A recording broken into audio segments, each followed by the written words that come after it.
قدر اور اس دارالعلومیہ کے سربراہ اعلیٰ مفتی اعظم خان جن کا تذکرہ میں پہلے کیا تھا کہ آج پورے یورپ میں یہ علمیہ ہی کا فیضان ہے، یہ مبلغ اعظم ہی کا فیضان ہے، اور یہ حضرت علامہ شاہ احمد درانی ہی کا فیضان ہے، جو کے بعد دیگرے رواں دواں ہے۔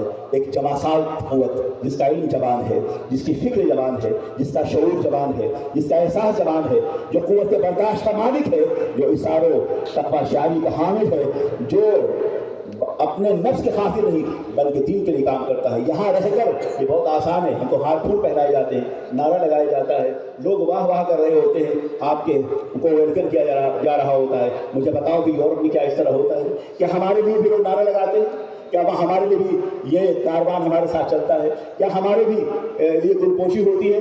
ایسا کچھ نہیں ہوتا۔ یاد رکھو علامہ شاہ احمد درانی فرمایا کرتے تھے کہ ہم جب یورپ آئے تو ہماری حیثیت خود کوزہ کی تھی، خود گلے کوزہ کی تھی اور خود کوزہ گر کی تھی۔ ہماری حیثیت ہمارے ساتھ کوئی بیگ اٹھانے والا نہیں تھا، ہمارے ساتھ کوئی نعرہ لگانے والا نہیں تھا، ہمیں کوئی پھول پہنانے والا نہیں تھا، ہمیں کوئی دستبیشی کرنے والا نہیں تھا، ہمارے ساتھ مریدوں کی جماعت نہیں تھی۔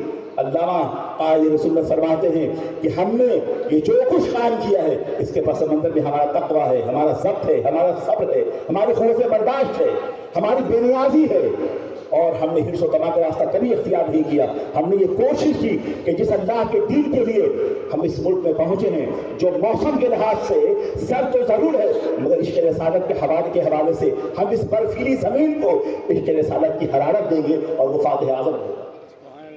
اور آج برطانیہ عشق رسالت محبت رسول کے اعتبار سے یقیناً فاتح اعظم ہے۔ علامہ قمر اعظمی نے اس وقت مسجد بنائی ہے مانچسٹر میں، یہ آخری بات عرض کرنے جا رہا ہوں۔ وہ ہماری زمین نہیں ہے، ہمارے لوگ نہیں ہیں، ہمارے مریدین کی جماعت نہیں ہے۔ یہاں کے تلامذہ اساتذہ کا ہاتھ پاؤں چومتے ہیں، چومنا بھی چاہیے، مگر یورپ میں وہاں کا مزاج، وہاں کی تہذیب، وہاں کی ثقافت، ویسٹرنائز ماحول شاید یہ نہ ہو کہ اس کے باوجود بات تو یہ ہے کہ جب مد مقابل سخت ہو تو رفتار تیز کر دینا چاہیے۔ جب ہوا کا رخ آپ کو ڈھکیل رہا ہو پیچھے تو اس حوادث کے مد مقابل اپنی رفتار کو تیز کر دو۔ ایک شجر لگا دینا خشک ریگزاروں میں، جو یہاں سے گزرے گا آپ کو دعا دے گا۔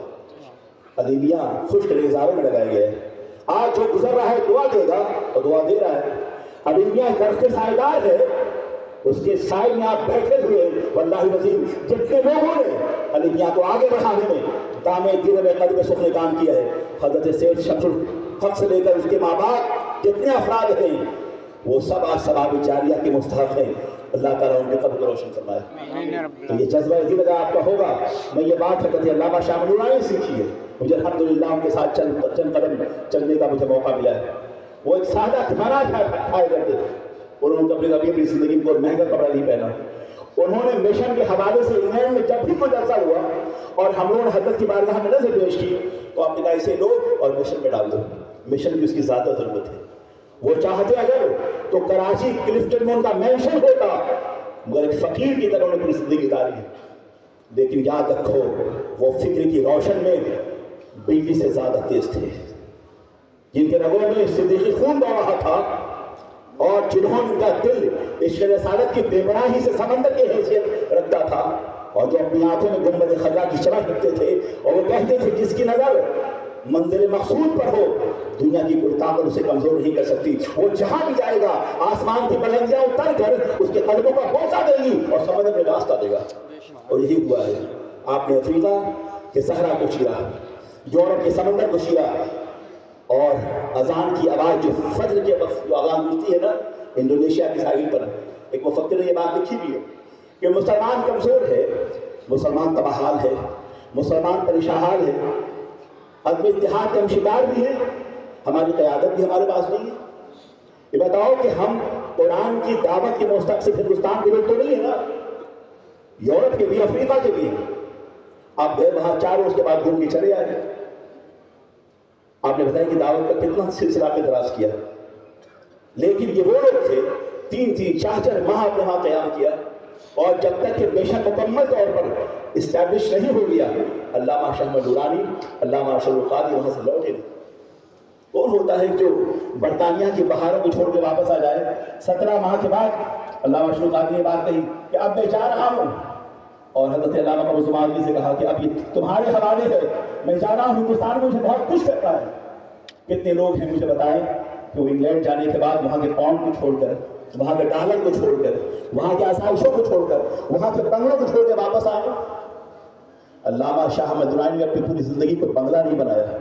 بڑے بڑے اپنے دور کے خرائنہ، اپنے دور کے ارباب مملکت، صدام سے لے کر اور قذافی تک ان کے قدموں میں جھکے ہوئے رہتے تھے. میں جب لیبیا گیا کانفرنس میں جب آج سے 10 سال پہلے قذافی کی زندگی میں ان کی موجودگی میں جب میں لیبیا گیا، آپ یقین جانیے کہ میں نے وہاں کے شاہراہ عام پر 2 شخصیات کا نام دیکھا.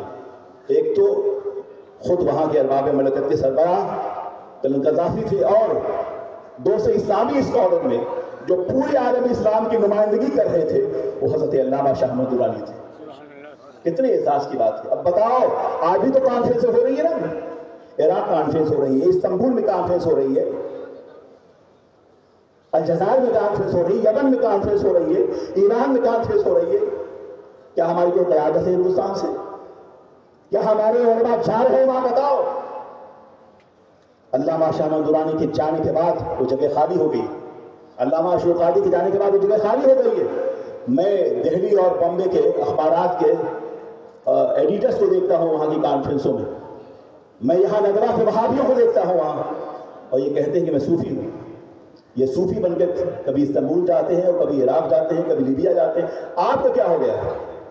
اگر آپ واقعتاً اگر آپ کے پاس قائد اہل سنت کی امانت ہے تو جس طرح حضرت علامہ مفتی شفیق الرحمان نے پورے یورپ کو اپنی تحریروں سے اور اپنی دعوت و عظیمت سے آباد کر دیا ہے، اس کم عمری میں کہوں گا دارالعلوم سے فارغ ہونے والے طلبہ تم اس کو فالو کرو، اس نہج کو اپناؤ. آپ کے قائد اہل سنت ہیں، آپ کے قائد بابا اسلام ہیں. ان کی تاریخ حیات کو پڑھیں اور زندگی کا ایک بہت بڑا میدان تمہارا انتظار کر رہا ہے. یہ کہنا غلط ہوگا کہ قائد اہل سنت کے جانے کے بعد یہ جگہ خالی ہو گئی اور اب کوئی وہاں پہنچنے والا نہیں ہے. ہر کے آمد عمارت نوساخت ایک نئی صبح تمہارا انتظار کر رہی ہے، ایک منزل تمہارا انتظار کر رہی ہے، ایک روشن شاہراہ تمہارا انتظار کر رہی ہے. اٹھو اس زمینوں سے اپنے اس عزم و استقلال کے ساتھ اور اپنے عزم کی ٹھوکر سے تاریخ راتوں کے مسافروں کے راستے پر پتھر کو چراغ راہ بنا دو. اور یہ ہم نہیں کہہ رہے ہیں، یہ قائد اہل سنت نے کہا ہے. انہوں نے زمین عطا فرمائی. لہٰذا دارالعلوم علیمیہ کے طلبہ کی نمائندگی عراق میں بھی ہو، ایران میں بھی ہو، لیبیا میں بھی ہو، استنبول میں بھی ہو، اس لیے آپ کو تیاری کرنی ہوگی اس یقین کے ساتھ کہ آج بھی ہو جو براہیم سیما پیدا آگ کر سکتی ہے انداز گلستہ پیدا. اپنے آپ کو محدود نہ کرو. آپ کو اپنے گردوں پہ زندگی فراہم کرنی ہے. کوئی آپ کے لیے آپ کی سہولیات کو اور آپ کے مستقبل کو اور آپ کی صبح روشن کو کوئی آپ کو فراہم نہیں کرے گا. اس کمپٹیشن کے دور کوئی کرے گا؟ کوئی کرنے والا نہیں ہے. آپ تنہا ہوں گے. اگر آپ کے اندر جذبہ دل اور نیتوں کا اخلاص اور دعوت و عزیمت کا جذبہ ہوگا تو دنیا کی کوئی طاقت آپ کو نہیں روک سکتی. آپ جہاں بھی جائیں گے سمندر آپ کو راستہ دے گا اور آسمان کی بلندیاں اتر کر آپ کے قدموں کو آسمان کی بلندیاں اتر کر آپ کے قدموں کو چومیں گی اس یقین کے ساتھ کہ قوت عشق سے ہر پست کو پارا کر دے، بحر میں اسم محمد سے اجالا کر دے. السلام علیکم. وعلیکم السلام. سبحان اللہ.